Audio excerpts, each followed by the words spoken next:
universities due to the lack of laws here and regulations in Kuwait.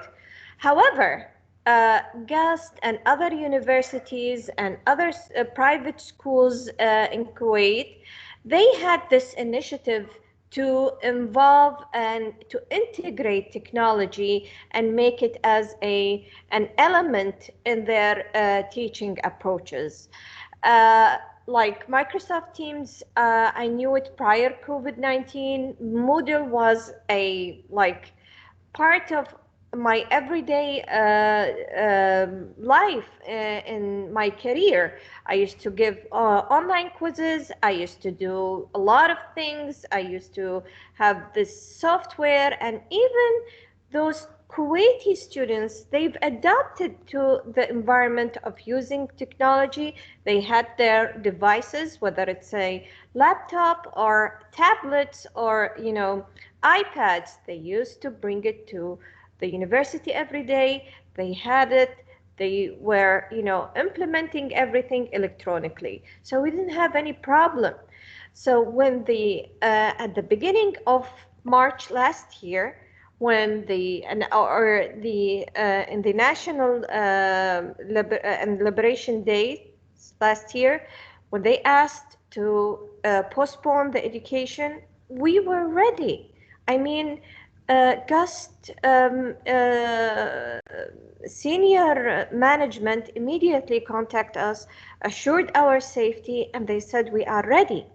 And we were waiting for the green light to start. However, we will talk about the private sector later, the private schools later. So we were ready, but what happened is that the regulations and laws chained us for a while and froze the launching of online education. And of course, the disruption of this pandemic really affected the mass education.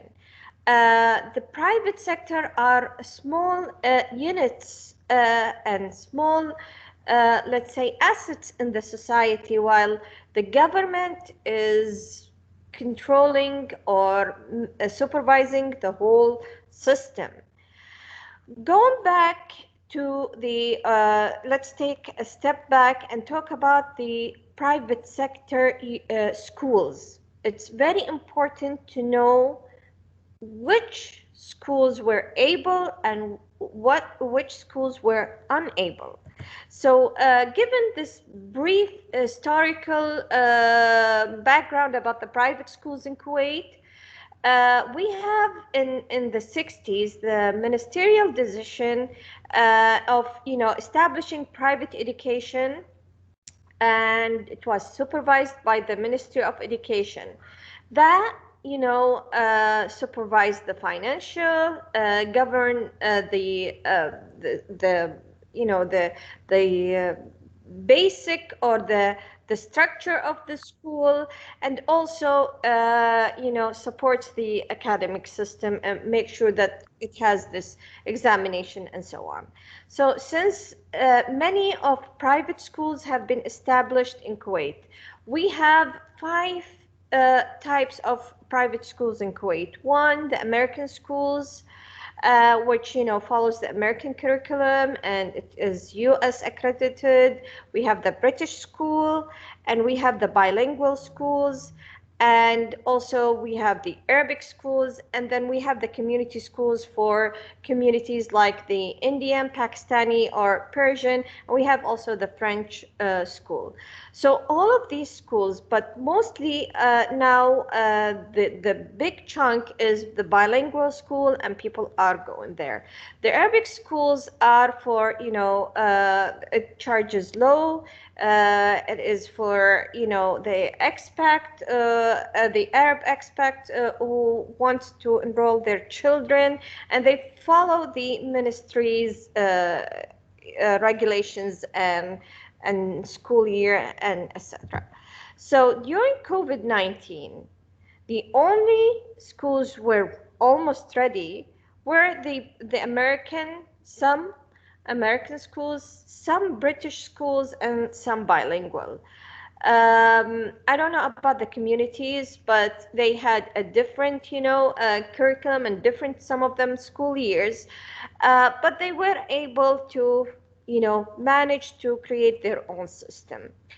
So to effectively understand the e-learning initiatives that were launched in Kuwait, it is necessary to look at the public and the private sectors separately, because the private was ready, and not only ready to launch, but ready also to support, while the ministry kept postponing all the initiatives, and even a lot of private sectors, companies, and even KFAS went to the ministry and offered help. But the ministry's vision, unfortunately, it is always looks at one path and limits our initiatives as private entities to their path. So when we wanted to start, they postponed us for about the school stops in March, but we were able to go back mid and late April. So a month and a half, they were debating, negotiating, and we were stressing out, all of us. Although we were ready, and not all of that, we were willing to support. Now, despite the pushback of the ministry, of the private schools, and established the well-established e-learning infrastructure, we were able to proceed forward. And not only that, if we compare the education loss once we get back, we will see that the average learning of the private sector compared to the public sector is way ahead, and it is more in terms of hours of learning compared to the to the public sector. For example, the children who go to the public sector, they were only attending school for 3 hours, while the private sector, they had a full day, and they were able to do and communicate with the teacher. They had many tools to support them. So this is unfair for the mass that they are left behind, while they have active assets in the society. So after and post-COVID, as a part of recommendation, it is evident that there is a need for collaboration. Instead of borrowing policies, borrowing, methodologies that does not fit our culture, it does not really understand what is the context of Kuwait, we are here. And we are good story, and that's the thing. And when I told you, Dr. Rula, we're neighbors. We are one. We're not supposed to compete all the time. We need to collaborate and to cooperate. And this is what being together and to support each other. In a situation like COVID, it really clicked really hard about the values, about the community. We all going to suffer when things go back into normal life, and we will see how much losses in our next generation. So instead, and this is a good opportunity that we all together from different, different nationalities, different parts of the world, we are here to negotiate something very important. The UNESCO has, and kept monitoring what is going on in the globe.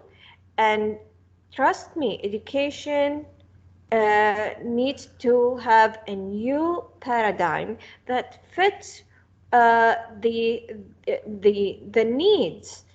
The traditional methods that the old mentality put education behind, and it's not matching with the future job market. That's why we need to reconsider the collaboration. One of the things that made Finland as one of the best models in the education system is that they collaborate and they cooperate as community. So we need to do that. We need, and Dr. Khalid Mahdi mentioned a very important points. We don't have this integration. We don't have this matching the needs. I mean, instead of enabling private sector to be part of the community, it is time to allow and give the freedom and change those regulations that used to help in the past, while now it's is the barrier for our future. So we need to reconsider a lot of issues related to regulations, understanding our culture. We cannot borrow a fixed model that was successful in Finland or Singapore, but it's not going to be working in Kuwait because we don't understand the culture behind it. So this is what I wanted to say. And also we need to focus on the social emotional learning. We have been in a isolation for a year and a half. Hybrid education, and now our university are giving us all the support, and they are also offering this professional development for all faculty to get back to the hybrid model. And they have provided us with a lot of support, and by creating the correct environment for all of us. And I'm sure ACK and other private universities have created the same thing. Again, this call is not for ACK, this call is for the government entities to listen to us and to make us partner with them in the recovery plan. Until we, inshallah, meet again, meet in person, we hope to sit on one table so we can work together for the next generation. Thank you. Actually, it's an honest call for cooperation, and I do believe 100% that one hand again by itself doesn't clap, and I totally agree with you, because sometimes I looked up, we're using same books from you as from Australia. What's the difference? It's not the curriculum. And then what we do, we revisit the curriculum, we revisit the unit guides, we revisit everything, but it's not making the change. So I totally agree with you. And here comes what Dr. Muhassas said, that the soft skills and the emotional intelligence, and what Dr. Khalid said, the training of the caliber of the teachers to make a difference. I think there where we should start before we go to the technicalities. I totally agree with you, Dr. Fatima. Thank you for your added value to our forum. I don't want to take much from the time of the audience, but I would like to open the floor for them to ask questions for our speakers. Yes, Dr. Osama.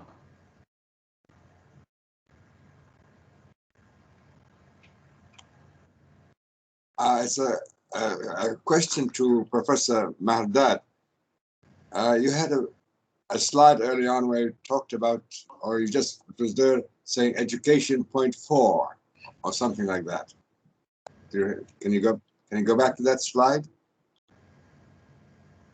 Let me find it for you. Sure. It's one of the early ones.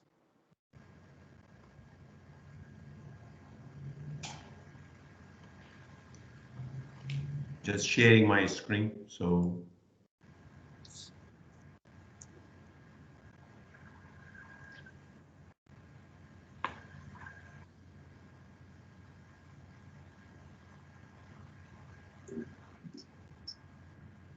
Just let me know which one. Okay, you're getting there. Ah, there we go. Industry. Yeah. Recommended soft skills for industry. Good. I was just wondering if you could give us some sort of visualization of industry point 4 and if we're going to go to point 5 at any time soon in relation to all the technologies and things like that. Yeah, sure. I'm just going to stop this. Sorry. The Industry 4.0 is generally referred to all the disruptive technology and the digital transformation which happen with the blockchain, AI, data analytics, machine learning.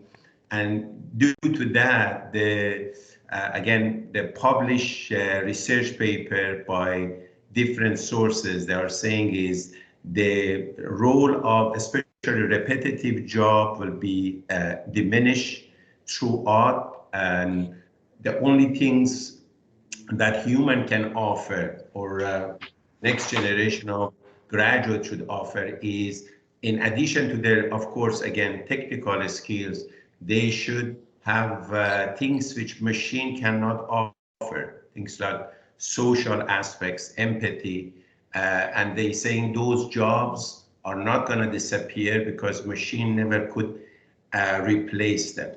Even at the cognitive level, the claim is being made that although AI made a drastic change due to, I think, the fact that the computer power increase, storage become cheaper, and internet connection becomes available for a different level, but still there is a gap between what a human can analyze using the data than replacing it with the AI.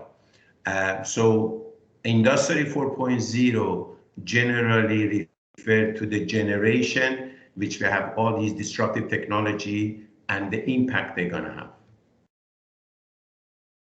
And Industry 4.5?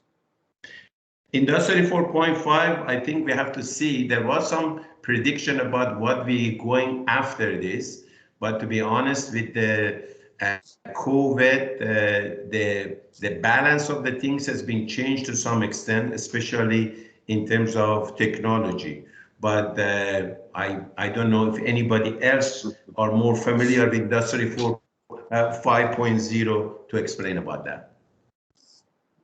Thank you. Sure. Cyber world.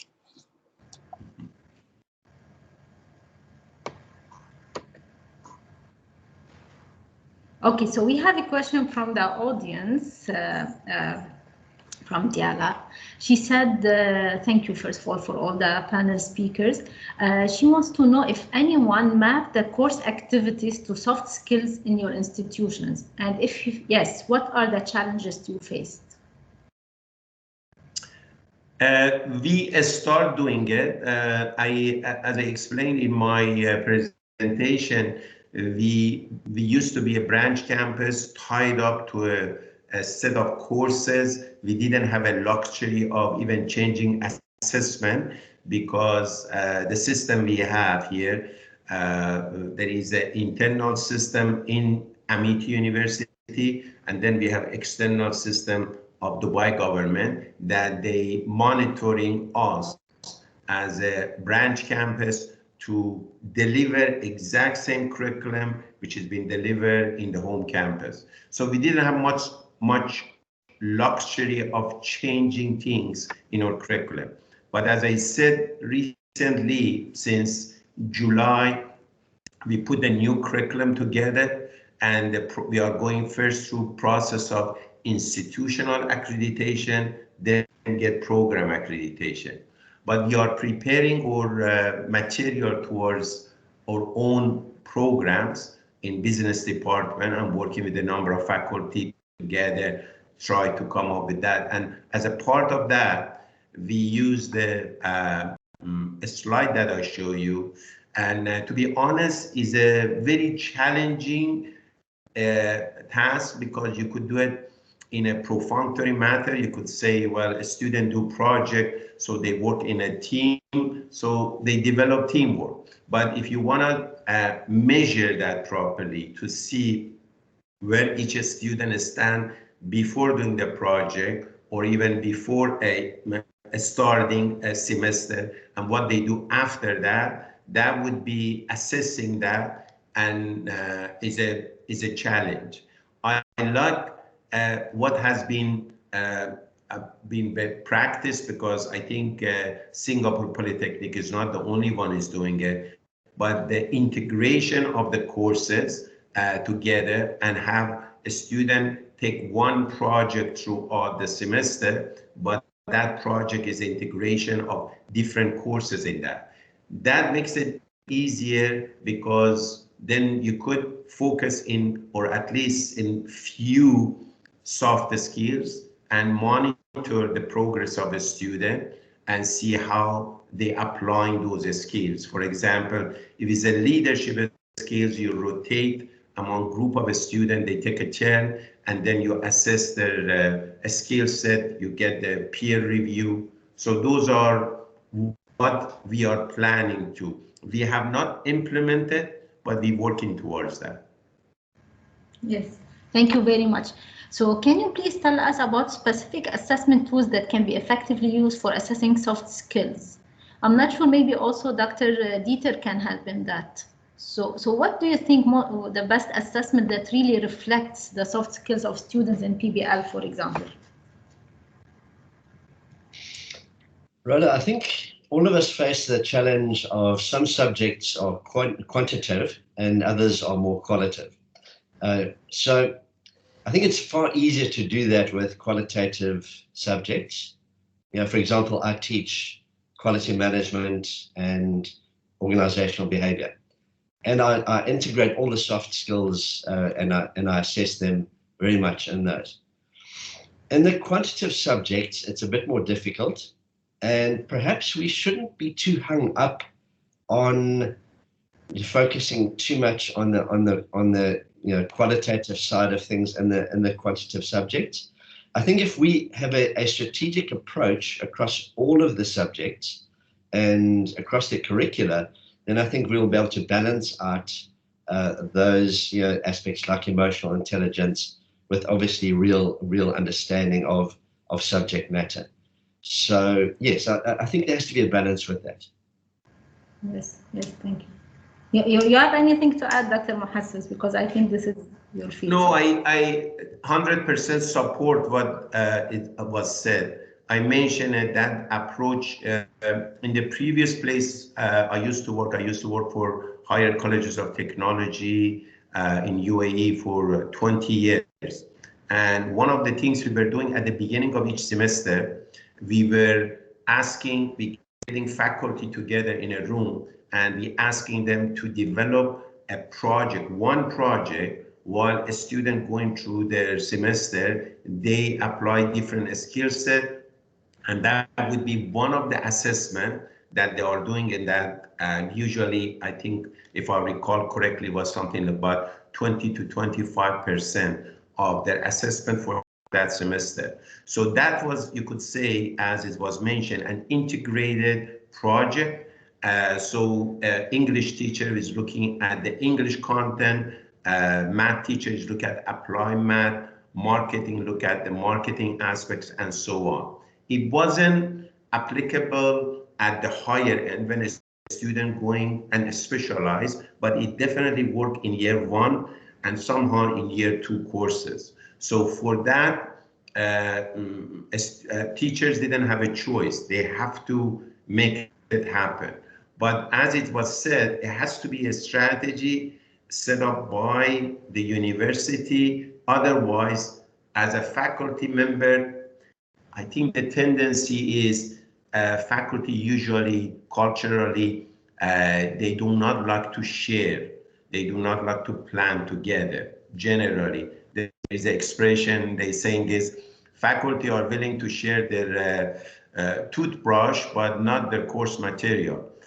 So they are not willing to really extend that unless that becomes a policy or a strategy of university, then it happens. But as I said, it needs planning. It needs to, you have to aim at few particular skills and see, for example, if it's a presentation and you're measuring public speaking, how do you measure it? What is the rubric made for that? So it takes some time to plan out that in order to actually set it up properly from first semester going up, because that progression is important to measure. Yes, actually, I want to answer Diala. I watched some videos for a professor of physics from Harvard, and this guy is a radical educator who is changing a lot of things in education. And he said that assessment is the grave for education. And I believe that going into formative assessments is more reflective of the summative. And that's why now we're seeing that many of the A students are graduating, but they're not becoming successful in real life. So I think we're so much putting ourselves in boxes when we can do, we ask our students, you know what, you need to write 5 pages essay. And then in real life, if you talk with me more than 2 minutes, you lose me, you know? So we're teaching students things that are not really practical in real life, you know. So that's I don't know, but I think assessment is one of the big issues that really need to be addressed in higher education. And I think also accreditation agencies or entities, they need to be more flexible, because universities, to get accreditation, they're limiting their scope. You know, they're unable to go beyond the norm so that they get the accreditation. I think this is one of the big challenges, and your question is really in the heart of the problem, Diala. Yes, exactly. It's more valuable to focus on assessments for learning. I want to ask any more questions, please. Let me just double check who's raising his hand. Professor Assam. Yes, sure. Professor Assam, please, floor is yours. Yeah, okay. You know, issues related to the concepts of the assessment. In fact, the ACK, when we joined the CDIO initiative, in fact, the concept of the CDIO, it's divide and conquer. We divide the whole process into 4 stages: the conceiving stage, the design stage, the implementation stage, and the, conceive, design, implement, and operate. So this means that any process, first of all, we divide it into these 4 sub-processes. And for each one, there is some details. So even in the assessment process, we, if we adopt the same concept, in each phase of the operation, we put certain issues related to the assessment based on the formative assessment rather than the summative assessment. Because if we do it properly in the formative stage, the result of the summative stage, it will be guaranteed to a certain extent. Because we divide the operation, and also the assessment process will grow up. Based on the results of the first stage, you take the outcome of the first stage, you take it to the second stage, to the third stage, and so on. It's exactly as you are doing a project. You cannot do the second stage unless you complete the first stage. And I presume that, again, when we think about the assessment process, we have to divide it into stages, and to make it some kind of a chain linked together. You go up from the first to the second and so on. What's important, this concept of conceive, design, implement, and operate is very general, and it's very specific at the same time. So we have to put the elements, the general elements to each assessment process. The experts, They have to sit down and to put the general assessment requirements for each stage. We might divide it into more stages rather than these 4. We can divide it into more stages if we want to make it more elaborated. And we can put a frame, assessment frame for each one. So it's exactly nowadays, if you want to, if you want to employ a certain person, from your experience, you put certain set of questions to understand the candidates and to figure out about their competences and about their skills and their personalities and so on. So it's exactly the same, the assessment process. What I think that, if you take the ACK, we can make a workshop, bring all our faculty members. موجودين لحد الساعة كام يعني؟ Sorry? We bring our faculty members in a workshop for a couple of days, and let's talk about the conceiving phase. Regardless, I'm teaching management or electrical engineering or physics or something like this. And I can put a certain frame for the assessment related to the conceiving concept. Conceive, this means that whether I'm teaching history or teaching English or teaching engineering or teaching medicine, there is a conceiving phase. So I put the framework for the conceiving process. Then I move to the second stage. So I will have, a certain set of issues will give me a formative assessment properly, and then I combine all these issues together in a way, so I link them together so I can get the full picture about the assessment. And as Rola, as you mentioned, the formative assessment, it is positive. Summative assessment might be negative. This is the formative assessment because the students or the person, part of that will get the feedback immediately. Right. I don't need to wait till the end of the semester to tell the students that you are good or not good, or you are performing well or you are not performing well. Might be in the same class. Might be in the assessment process, it will be reflected back on me as an instructor to change my method, to change my approach. Yes, While by the end, it might be useless. Dr. Muhazzez, you wanted to comment? No, actually it's been covered. Dr. Issam mentioned that. I think I'm definitely pro formative assessment. I think summative is just a snapshot of what a student is capable to do if properly designed. But formative, ongoing, continuous questioning a student and making them part of your lesson, that is a challenge, but is very effective in terms of learning. And as Dr. Issam mentioned, it's good for a student, it's good for faculty, because based on the feedback, I could adjust my teaching and try to address the area that is struggling and even breeze through the area that they don't have a problem.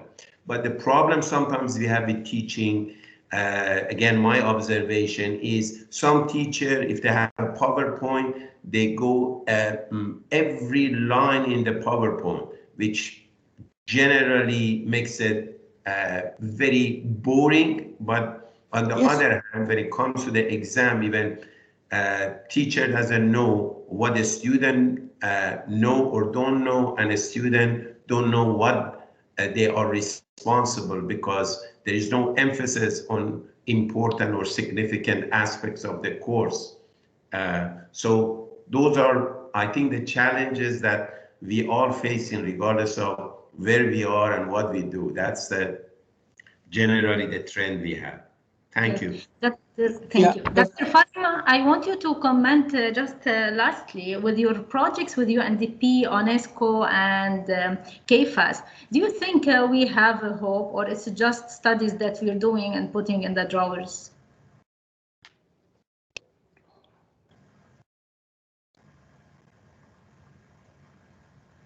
Dr. Fatima, are you with us still?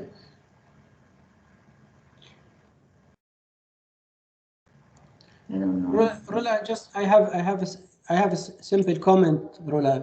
Yes. Yeah. What I think that in the assessment process, we want the faculty members to be more open. They should not think that if we talked about the assessment with them, that as we are criticizing their way of teaching and learning and so on. They have to be very much open. You know, they are talking to different generation. The students, they are different generation. Yeah. As I mentioned earlier, those being brought up in the video game era, they talk about satellite communications, mobile communications, very short span of attention, very short span of attention, multitasking. They do a number of things simultaneously. So their perception and their understanding, I don't want to say different, but a little bit different than how perceive things. So this means that in the first slide I presented, I talked about, you know, changing the system rather than changing the student. Mm-hmm. We have to change the system. We have to change, you know, changing the system. This means that you have to change the attitude and the way that faculty members are thinking. They are not in a research lab.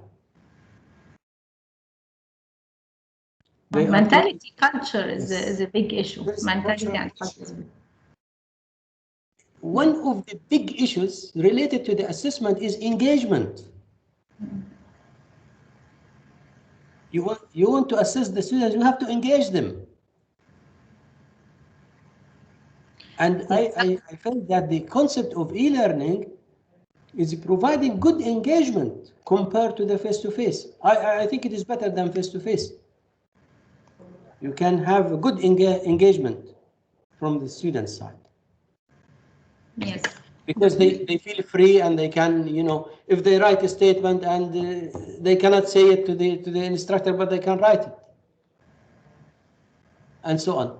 So it's a big issue. This is one thing. The other thing, when we talk about the teaching and learning and institutional effectiveness, institutional effectiveness. This is also a big issue related to the assessment.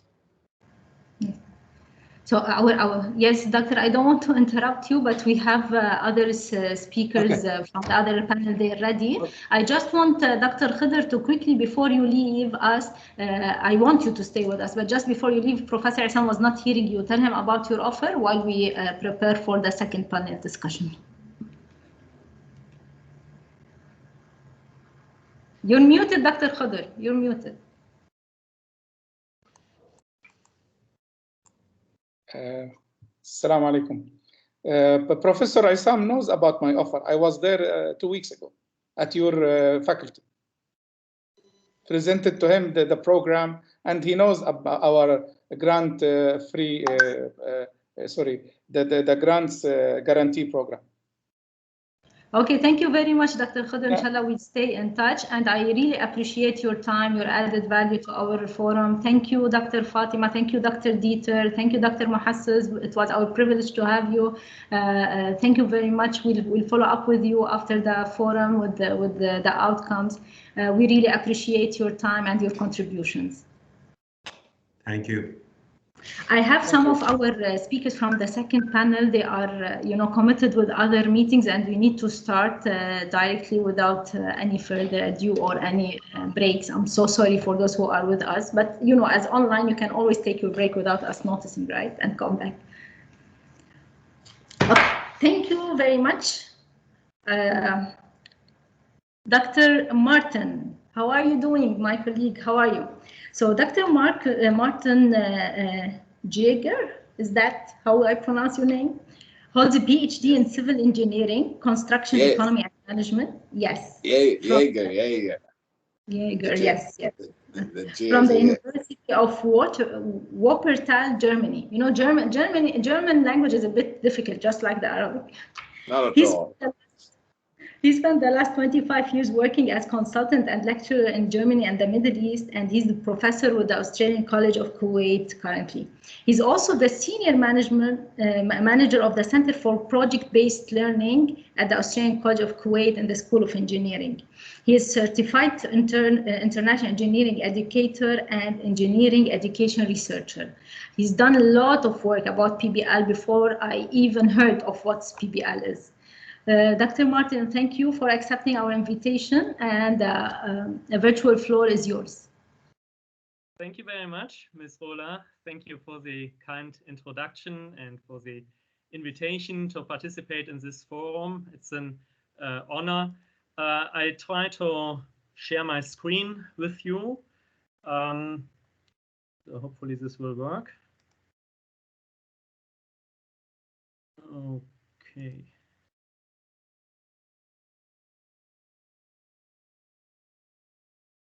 Good. So I also would like to thank Dr. Dieter for the nice overview of the history of PBL.